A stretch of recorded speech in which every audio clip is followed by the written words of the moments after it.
And then he actually said, I actually had a conversation with another guy last week who was saying a whole bunch of the same things that you're saying and dealing with the things that you're dealing with as well, which Wow. at the time, like that blew my mind, right? Like, Yes. oh gosh, I'm not the only guy that's dealing with this. I know that seems like a foreign concept in our Which of world right now course you're because we, not, but you yeah. feel it. Yeah. Oh, you totally feel it.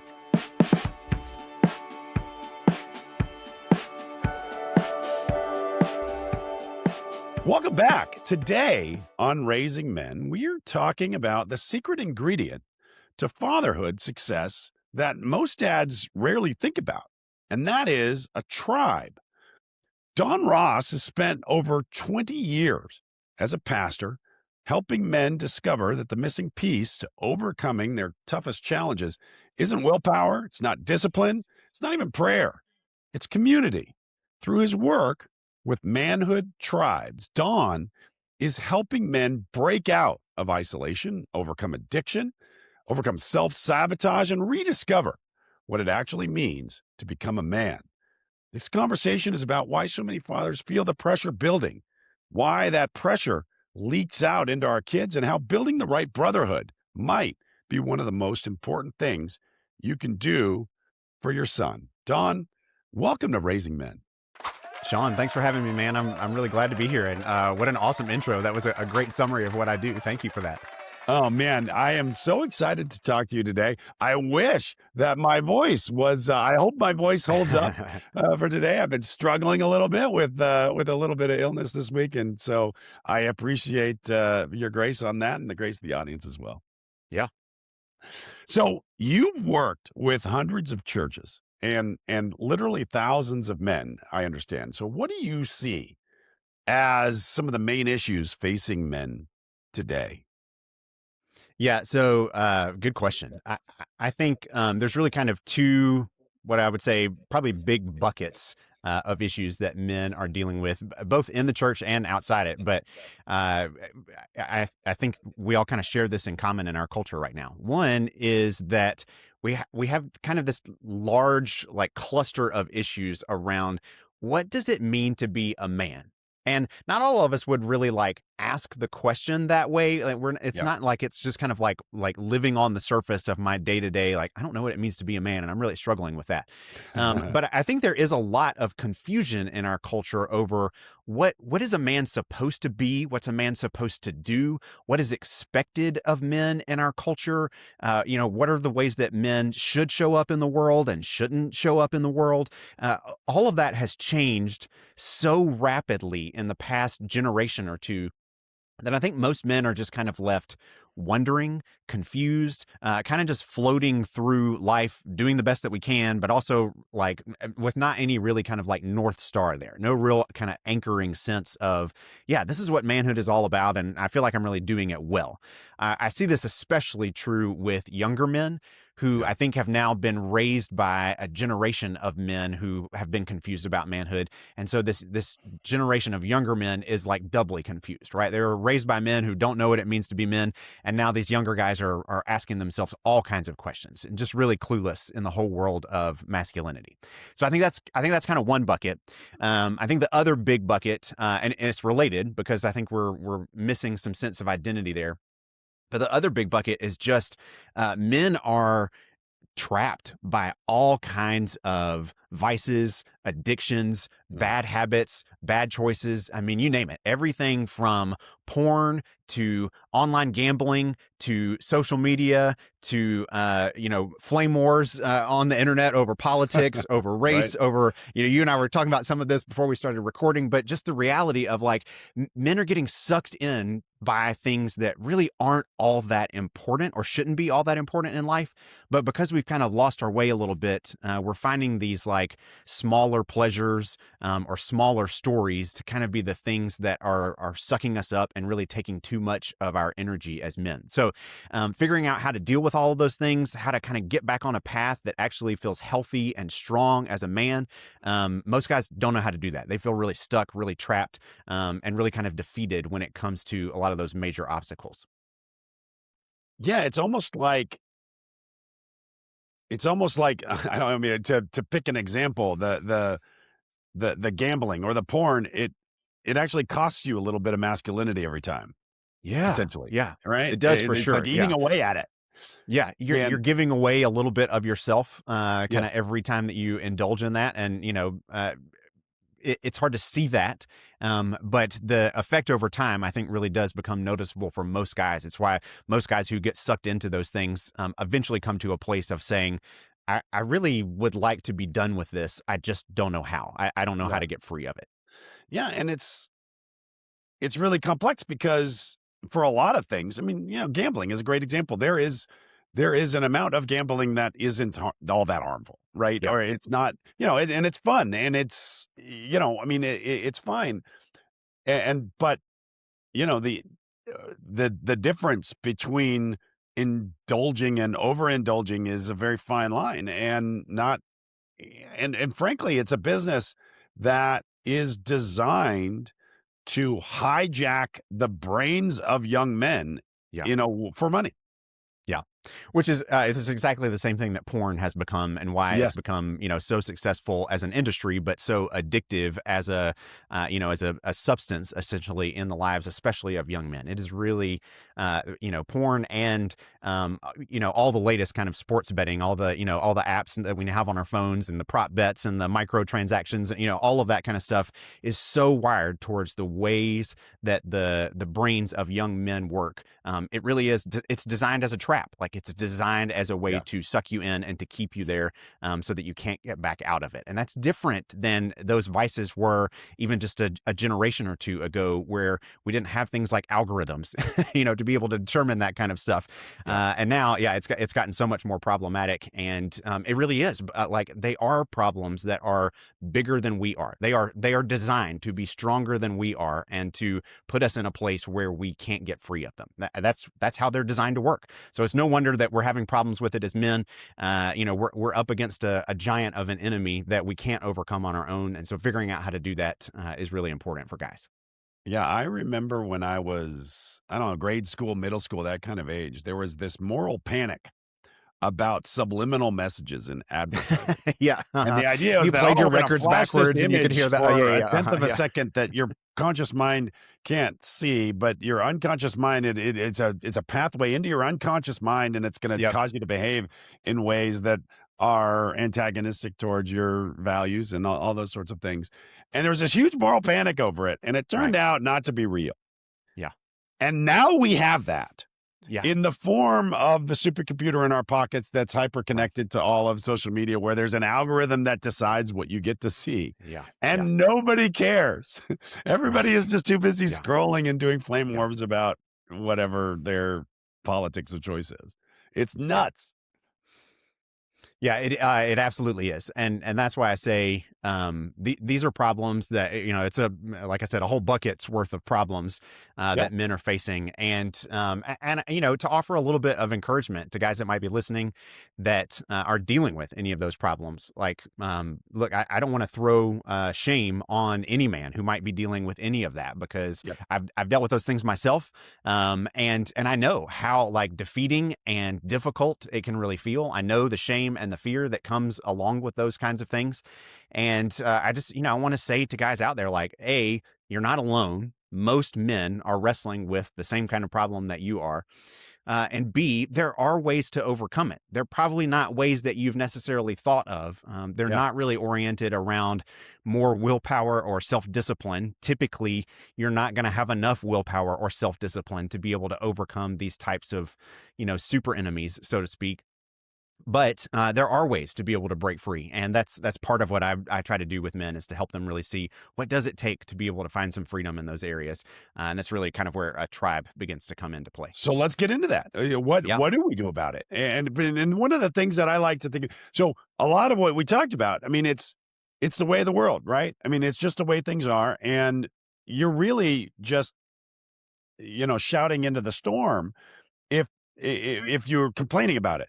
yeah. So what do we do about it? What are the tactical things that we can do now to go, to fight against that, or to, not let it affect us negatively, Yeah. or our sons, So, frankly? right, yeah, exactly. Because I've got two teenage sons. I've watched both of them come up in this age where they're wrestling with these things, and we I as mean, they're on the parents, front lines. They're on the yeah, front lines, and absolutely, they're being experimented on, essentially. yeah. Me and my wife have tried to make some conscious choices to help safeguard them against some of those things, but you can't protect them from everything, and they've got to learn to be able to develop their own strength and wisdom in resisting that kind of stuff. But it's difficult. It's super difficult. So one of the reasons that I think it is really difficult is that in our current day and age, as it relates to what it means to be a man, we really have kind of lost the art of making friends as men. Some of that has to do with social media. Some of that has to do with just the way that the whole gender conversation has gone in our culture.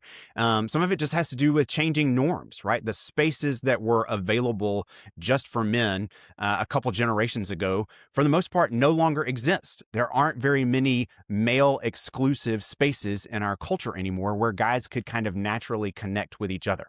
Now, some of that is for good reason, right? There's some sexist related things that probably needed to be addressed in that space. But at the same time, we've kind of swung the pendulum all the way in the other direction to say that there shouldn't be any of those kind of spaces for men. And I think that's been a real detriment to us, I do to too. the point to where we are now dealing with an absolute isolation epidemic for men. Yeah. Some people call it a loneliness epidemic. I don't mind that term. I think that's accurate. But I think for a lot of guys, they don't look at themselves and say, I feel lonely, or what I'm dealing with is loneliness. Mm. They might be able to look at their life and really see, like, I don't really have any close friends, especially any close guy friends around me. They're not necessarily feeling lonely, but if you ask them some questions about who could you turn to in the midst of a crisis, or who would you turn to be able to talk about some of the really hard or difficult things in your life, who would you ask for help when you encounter a situation that you can't overcome? Most guys can't name a person, right? They don't have a single guy to be able to fill in that blank with. And I think that's really the kind of isolation that I'm talking about, is that Well, we have I'll even lost give that you. ability.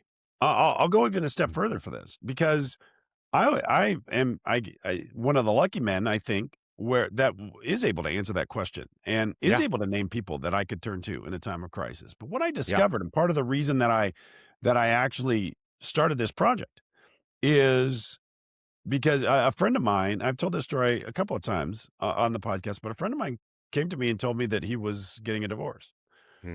And I was at his wedding and I was like, oh, we gotta, we're gonna fix it. We're gonna do all this stuff. And he Yeah. started telling me what his most recent decade had been like.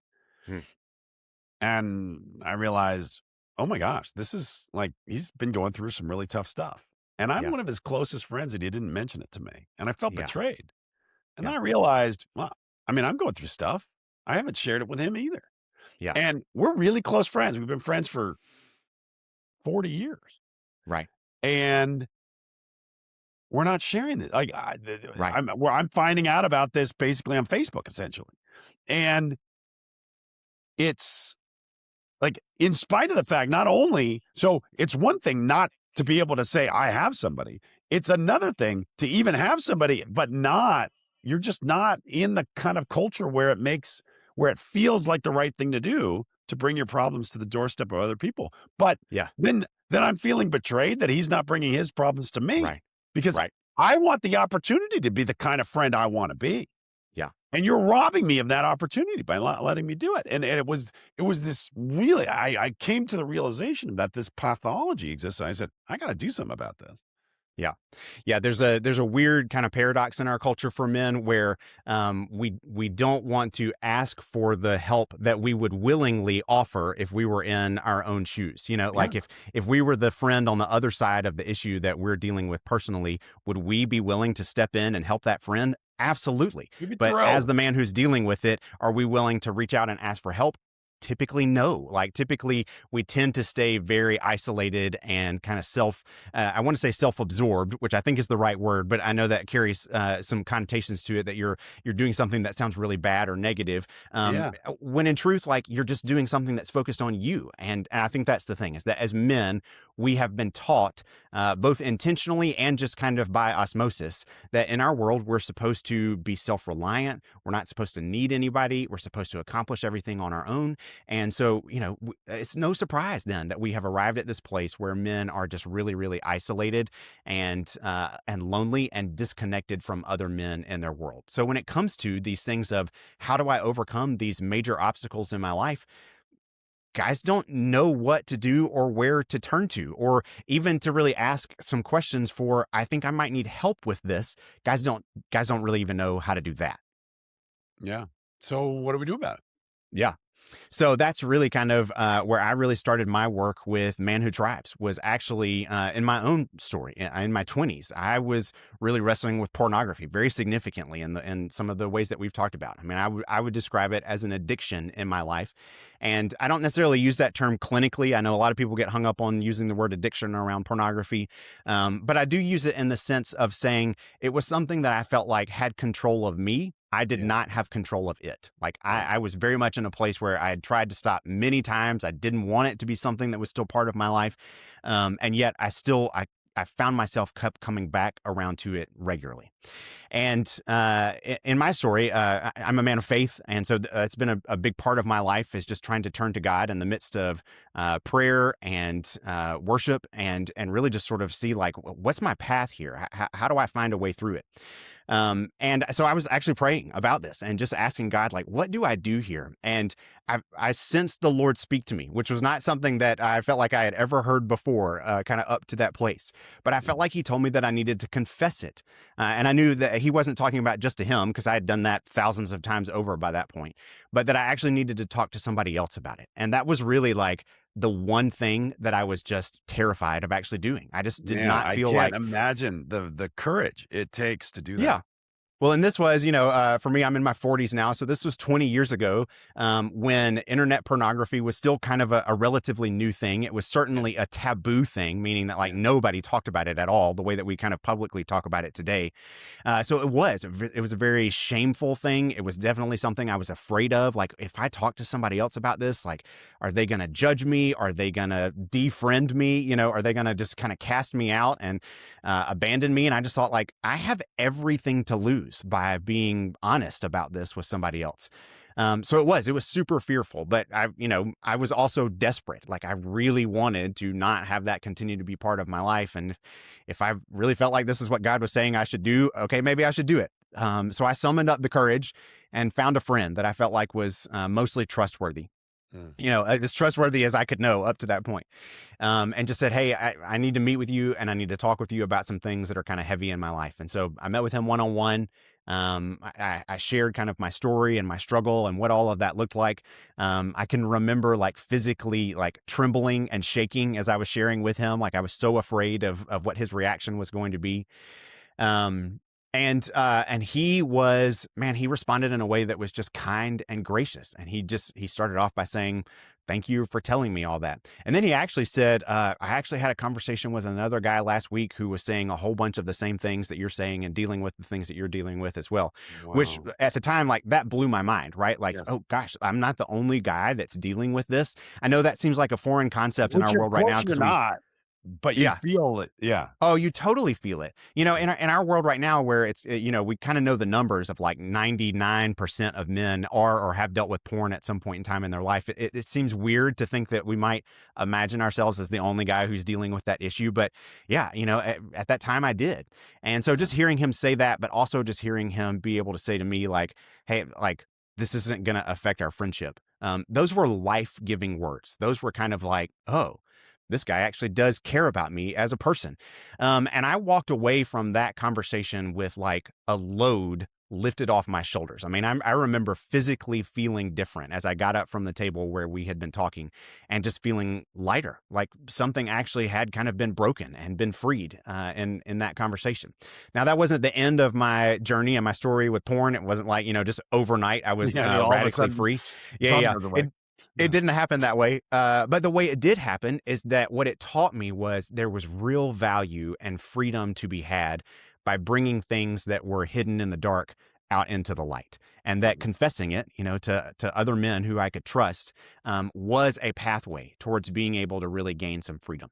And so that really kind of started me down this journey of what does this kind of like friendship, relationship, vulnerability, fill in the blank with kind of whatever word you want to use to describe whatever I had encountered with this guy. What does that have to do with the ways that guys should relate to each other and how we ought to be able to talk about these kinds of things. And that's where kind of slowly, over the course of a couple decades, honestly, began to formulate this idea of a tribe, that men really are built. I think that we're designed to actually function in small, tight knit communities with other men. We need a group of men around us that we trust, that we depend upon, that they depend upon us, that we respect, and that we're very honest with, that they know our stories in a way that they know the things that have shaped us into the men that we are today, so that they can help us become the men that we truly do want to be, that they can push us and challenge us and fight for us in order to be able to be the best version of ourselves that we're really trying to aim for. That only happens in the context of a real intentional, tight-knit male community. And that's the kind of brotherhood that I try to help men be able to develop. And this is fantastic. And I want to drill into that. But before I do, I want to double click on something that you kind of touched on, and Yeah. I want to get your feedback about it. And that is, give me a sense of the role of shame in your Yeah. journey here. Yeah. This is a hobby horse of mine, and Yeah. I really like talking about it. And I just don't know, like, I don't know if shame is good or bad. Yeah. And so I can imagine that shame created a situation for you that really prevented you from being able to talk about and bring this stuff into the light. I can also imagine that it provided a motivating force to do that. And just give me a sense, how did you experience, what was your experience with the nature of shame with Yeah. this? And especially with, being a man of faith, and the church utilizes shame in some Yeah. ways that Yeah. may or may not be healthy. I just love Yeah. to get your feedback about the nature of shame in your experience and what you think Yeah. about that, looking back on that. No, that's great. And honestly, man, we could probably do the whole podcast episode just on that. So Maybe we'll need to do another one. yeah, so but I'll try to keep it brief because yeah, that's a huge question. Yeah, it played a huge role, especially in kind of preventing me from getting to that place of being able to be honest about what was going on in my life. Because Yeah. um, shame, I think, is different from guilt. And that's an important distinction because I think, to your point, like, is shame always bad?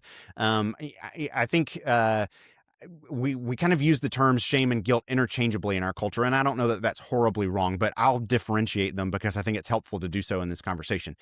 Guilt, in the way that I think about it, is really like a feeling of I have done something wrong. It's conviction, right? Something in my conscience is telling me that I have done something wrong and I ought to try to make it right. That's a feeling of guilt. And there can be times when that's bad, like if you're taking on the blame for something that isn't really your fault. But for Yeah. the most part, guilt typically is a good thing. It's when our conscience is trying to tell us, like, hey, you're headed in the wrong direction here, or you made a mistake and you need to correct it. Like, those are typically really good things. That's a good moral impulse in us. Yeah. Yeah. And it Shame, on doesn't the carry a other hand, negative moral valence. Yeah. yeah. Yeah, for sure. Yeah, you can use it as a weapon against other people if you're trying to make them feel bad for something that they did, even though it wasn't, as bad as you're making it. But Yeah. again, that's a that's a whole nother conversation. Sure. Shame, on the other hand, is a feeling of there is something wrong with me. Right. Mm. So guilt is I have done something wrong. Shame is there is something wrong with me. It's more about identity. And it really is that kind of assumption that I am broken in some way that is irredeemable, uh, like can't be recovered, can't be repaired. This is just who I am. I am broken in this way. Um, there's almost no power in the world that is more defeating than shame is, that will just keep you stuck in a place of making bad choices because you come to the conclusion that I really can't do anything otherwise because this is just who I am. I'm just broken. For me, shame really showed up in some ways around my use of pornography, where I began to think of myself as a failure. I began to think of myself as a pervert. I began to think of myself as a hypocrite, right? I was at the time, I was, trying to kind of be involved in my church and I was in college and involved in a campus ministry and really trying to like be a stand up guy for my faith. But I had this whole like duplicitous life, Yeah, kind of hidden secret from life. everybody else where I was Sure. living in ways that weren't consistent with my faith. And I knew that. And so shame was all over me in that regard that, like nobody knows who you really are. And if they did, man, they would discard you. They would just throw you out completely because you're such a hypocrite. So shame is all of those things. And, none of those things accomplish any good. So, in that regard, I would say if you're using the word shame to mean that, I don't know that it ever has a good value to it. People Yeah. use the word shame to mean different things. And so I don't want to major on that too much. But to the point to where we like degrade someone's value or we allowed other messages to degrade our own value, I don't think that that's ever helpful. I think, in fact, the only way to cure shame is to actually bring it, like I said, you got to bring it out into the light. You have to actually talk about those things because shame thrives in darkness and in hiddenness. Mhm. It's only in that place of hiddenness that those lies actually make any sense. The moment that you start to bring it out into the light with another human being and say, here's what I'm believing about myself, it's very easy for the other person to say, dude, that absolutely is not true. Like there's no reason that you should think that about yourself. Like, have you done some things that you don't want to keep doing? Yes, but that doesn't make you a failure. That doesn't make you a pervert. That doesn't even really make you a hypocrite. It just means that you're struggling to do what you actually want to do. And that's every human being, right? We Yeah. all struggle with that. So, anyway, again, I could get on a soapbox on this one, so I'll stop Yeah. there. But just say, yeah, dude, shame has enormous power in this conversation, and bringing it out into the open is really the only way to defeat it.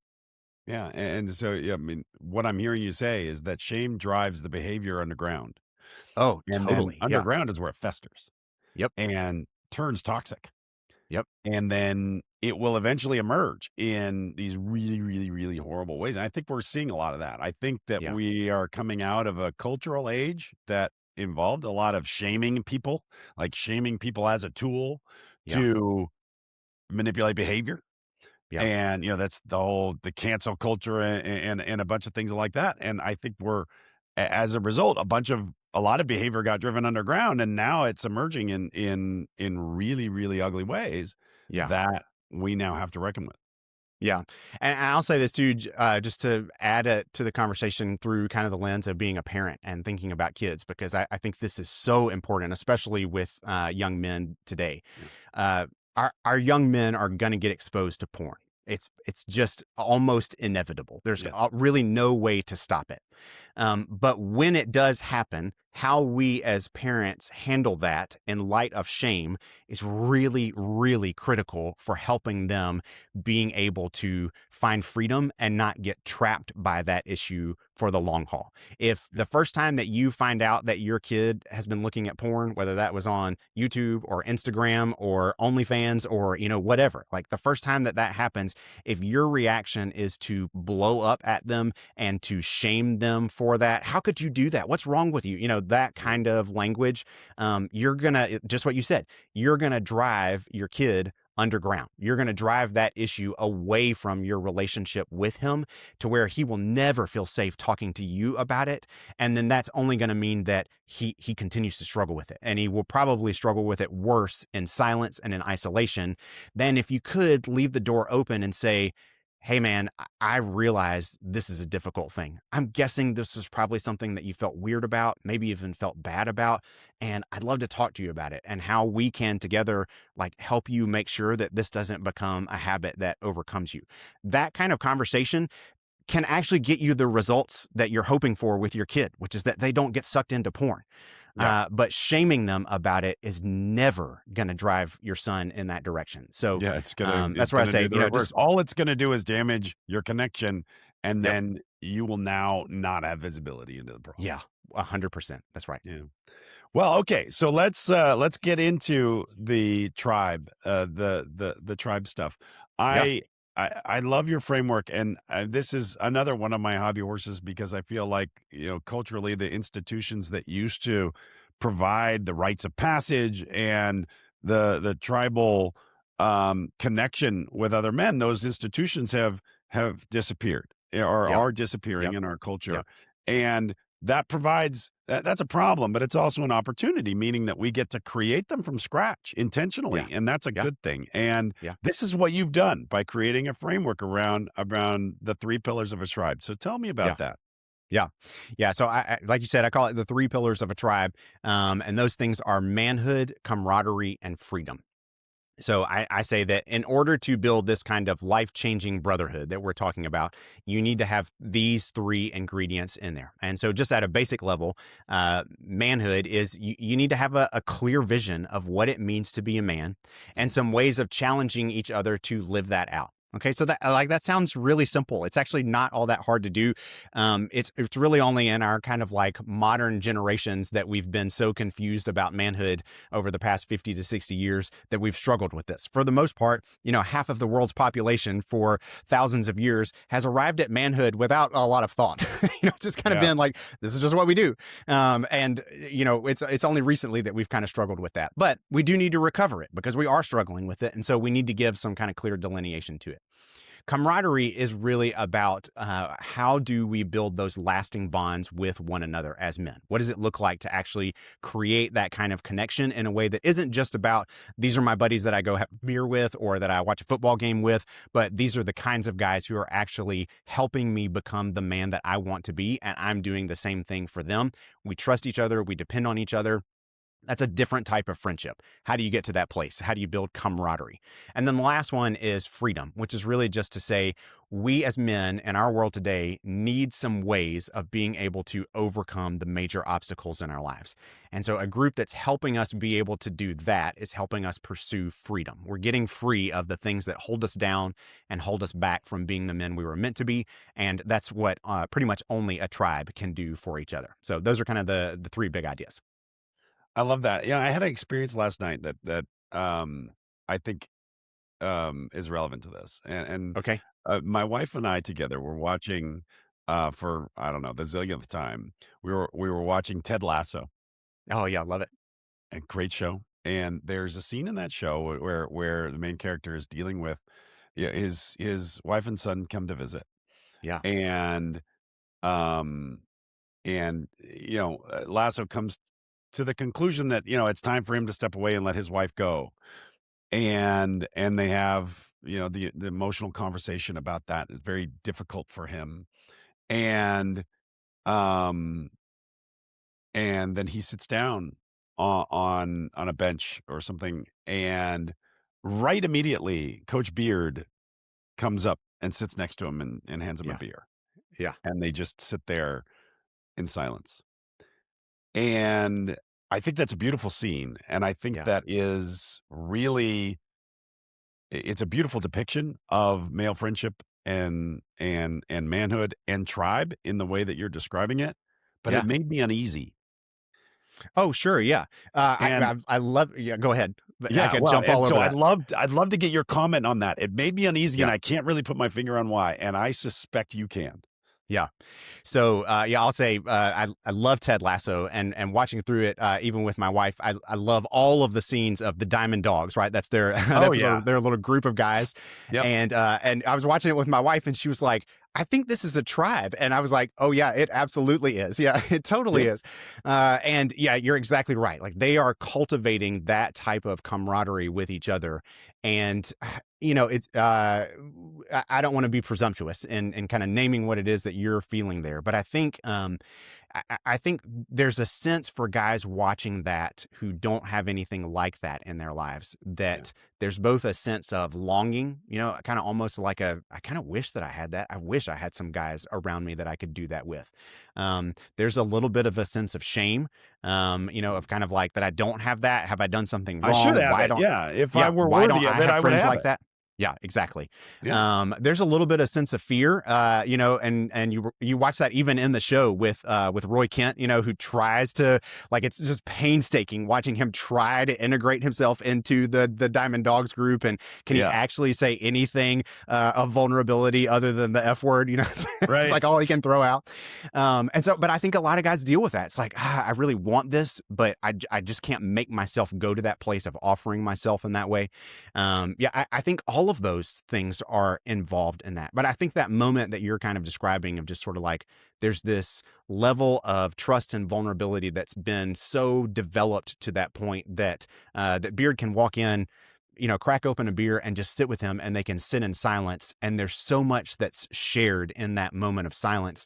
But that's a level of camaraderie that has been built up over years, right? It takes so much effort to get to that place. I think that's probably what I say. Probably, I think that might be what you're describing a little bit or feeling a little bit of is that sense of like, gosh, there's something in me that it has a hunger for that, that I just don't know how to put words to, because that is a core, I think, of what men are really made for and built for and long for, is that sense of camaraderie with other men. We just don't know Yeah. how to get there anymore. We don't know how to develop it in our friendships. That's definitely part of it. Another part of it is that it wasn't enough to sit and give him a beer and sit there in silence. Yeah. Like, Okay. that was a necessary component, but it wasn't sufficient. Yeah. And I don't know what the rest of it needed to be. Like, Yeah. Okay. you don't need to hug it out. You don't need to have a conversation about, I don't know. Yeah. I mean, I don't know what the right thing is Yeah. because, Ted's way of processing that, it's not healthy in the show. Right. And a lot of his affability is a smokescreen A cover up. for Yeah. the vulnerability that he's not able to Yeah. express. Right. And that is what that scene conveyed to me in a way, and that's what made me feel uneasy about it. And I'm not like, I recognize it. I Yeah. recognize it Yeah. in myself too. Yeah. That's And good. I still I couldn't quite put my finger on it, but yeah, Yeah, I like that that. I would say, I think what they're depicting in the show is a very therapeutic model of male friendship. It's yeah, certainly not bad. yeah, It's definitely way better than what most male friendship looks like in our world today. yes, But I do think, as it relates to kind of what I talk about with the tribe, I do think it's lacking a little bit in that third area of freedom. What does it take right, to actually push a man towards wisdom, towards truth, towards overcoming major obstacles? Like, not just having a buddy that sits well with you in the midst of your pain, yeah, but also might be able to challenge you to how could you recover your marriage, and what would that actually look like? What would you need to do to be able to do that? Who do you need to become in order to recover your marriage? Right. So there is some possibility for freedom and for growth there, that I think the therapeutic model has a hard time accessing. And yeah, so I think there's a little bit of that's what's maybe missing there. yeah, yeah. I think you put the point right on it. I think you put Yeah. the point right on it. That's exactly right. So talk to me about, how do you build a tribe for, Yeah. for a dad listening? By the way, I think I'm one of them. I'm not sure I have a tribe. I have somewhat of one, but Yeah. where do I start? Yeah. You need to start with some guys around you. And so this is actually the hardest part of the phase of building a tribe for most men, is just saying, who are the men that I could do this with, right? Mhm. I need some guys to be able to do this with, and a lot of guys don't have anybody to start. I try to encourage every guy to say a tribe really needs to be local. It needs to be guys who are physically around you so that you can be physically present to each other. Mm, That's hard for guys because for a lot of men, their closest male friends are guys that they knew from high school and college who they may no longer be physically in proximity to anymore. And so the yeah, thought of, who would I do this with, becomes a little bit difficult. So that's where I just say, like, it doesn't have to be the perfect mix of guys that you have longstanding history with. It does need to be some men that you have some actual life overlap with. And by mm, that, I just mean like there's something shared among you. Maybe you guys all go to the same church, or you work out at the same gym, or you live in the same neighborhood and do enough together that you're interacting with each other regularly, or your kids all go to the same school, and so that's putting you in contact with each other because you're doing parent stuff together. It really can be anything, but something that's causing you to have a little bit more overlap of your lives than just simply like we're in this tribe together and we see each other once a week for tribe. You need a little bit more than that. If you don't have anything in your life that might accomplish that, then that's where I would say, as a man, part of getting healthy as a man is that you need some things like that. You Yeah. need, whether you call them hobbies or whatever, you need to get out. You need to get out of your house. You need to get out into the real world. You need to be in some places where you're interacting with and surrounding yourself with some like-minded men. And so finding some of those spaces, I do a lot of work in helping guys with that. Like they'll come to me saying, I'm wanting to start a tribe. And I'll say, well, tell me about, who you could do that with. And we really kind of have to say like, hey, look, before we can get to step A of building your tribe, we got to start at step like, -3 of who, like, let's create some guys in your world. Who and how do you do that? So that, I do start with some guys in that place of just how to be able to bring those guys around you. But once you've identified them, then it's just a matter of kind of saying like, hey, I think I want to try this thing out that's meant to help us grow as men.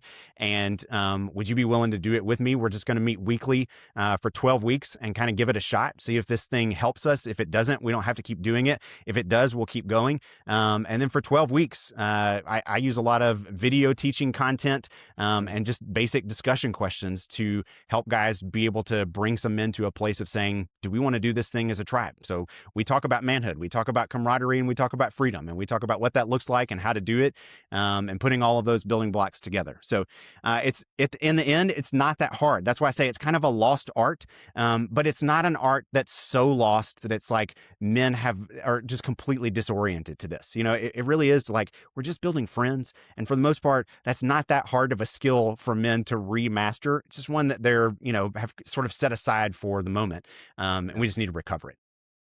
Yeah. I love that sentiment. And yeah, it's not complicated. Um, and it's not hard, but it's also not easy, right? Right? Yeah.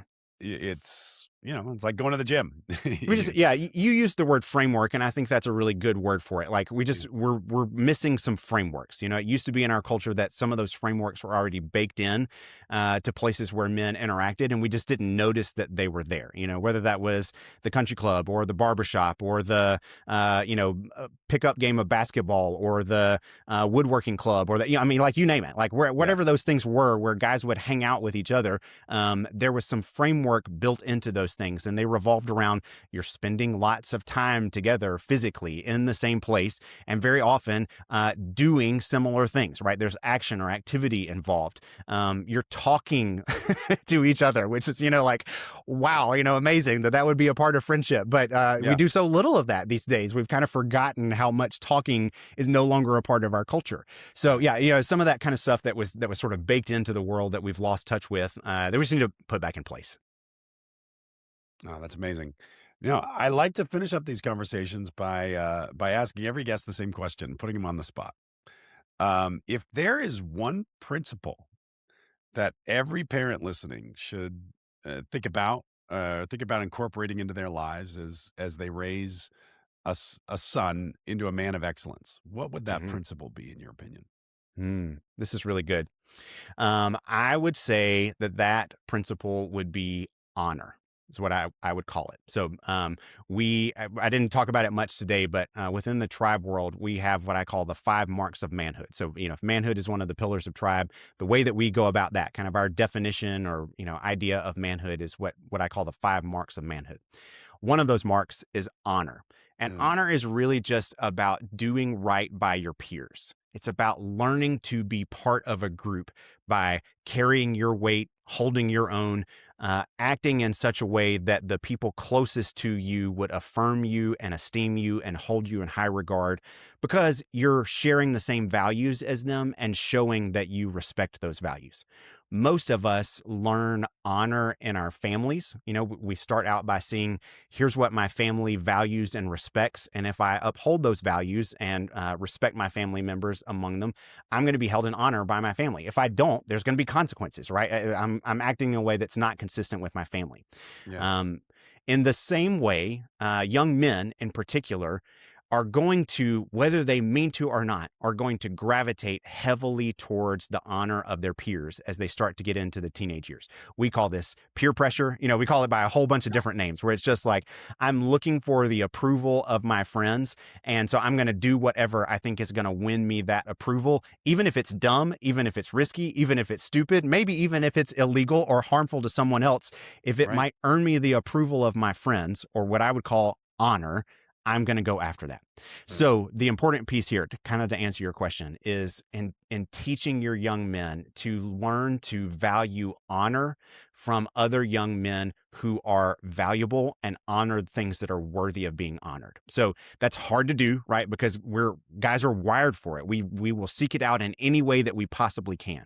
But learning to have the wisdom to say, yeah, these other guys are upholding things that I actually think are good and that I want to uphold. And so I want to be worthy of their honor. I want to pursue that. I want to pursue being honorable in their company, not over here with these guys who are choosing those things. That's why parents are so intentional about saying, like, it's really important to choose who your friends are because you're going to end up becoming like them. That's absolutely true.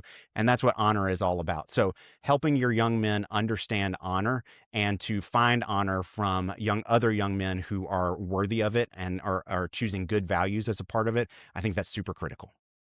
That is a fantastic principle. I really appreciate you adding that to the corpus. That is amazing.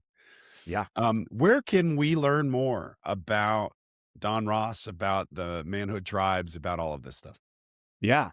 So I've got a website people can go to if they want to just check that out at manhoodtribes.com. But the best place, honestly, to be able to kind of get into the orbit a little bit is I have a quiz that's called How Manly Are You? And it actually talks about those 5 marks of manhood that I just kind of mentioned, and will help any guy, whatever age, adolescent, adult, wherever you're at, to really kind of figure out what are some places that I'm doing well as a man? What are some places that I maybe need to grow? And how could I take some next steps in those things? So the quiz is really simple. It's not hard to do. It's not, personally invasive or anything like that. It's a little more lighthearted, but it will give you kind of some good ideas about yourself as a man and how to be able to grow. So how manly are you? You can just go to howmanlyareYou.com and download the quiz right there. Oh, that's spectacular. And we'll put the link in the show notes so that people can have really, really easy access to this. Yeah, perfect. And I mean, I think one of the things that I'm really taking away from this discussion is we're not meant to do this stuff alone. Yeah, you're absolutely right. And our sons aren't either. We're meant to do this together, and we're losing the art of doing it together, and we need to get that back. Yep. 100%. And, that's my hope, is really just to be able to help men recover that and to see the power in that kind of community, but also just the joy of it. I think there's a lot of joy that men are missing out on in our world today because we have lost touch with this kind of community. And I think if we could recover it, men would be a lot healthier than we are right now. So yeah, you're totally right. And it's my great hope and privilege to be able to help men kind of recover that.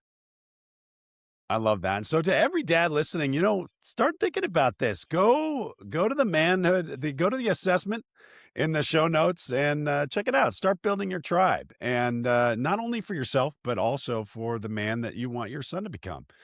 And Don, thank you so much for spending the time, and thank you for joining us on Raising Men. Yeah, Sean, my privilege. Thanks for having me. And everybody listening, thank you. And remember that you are a great parent.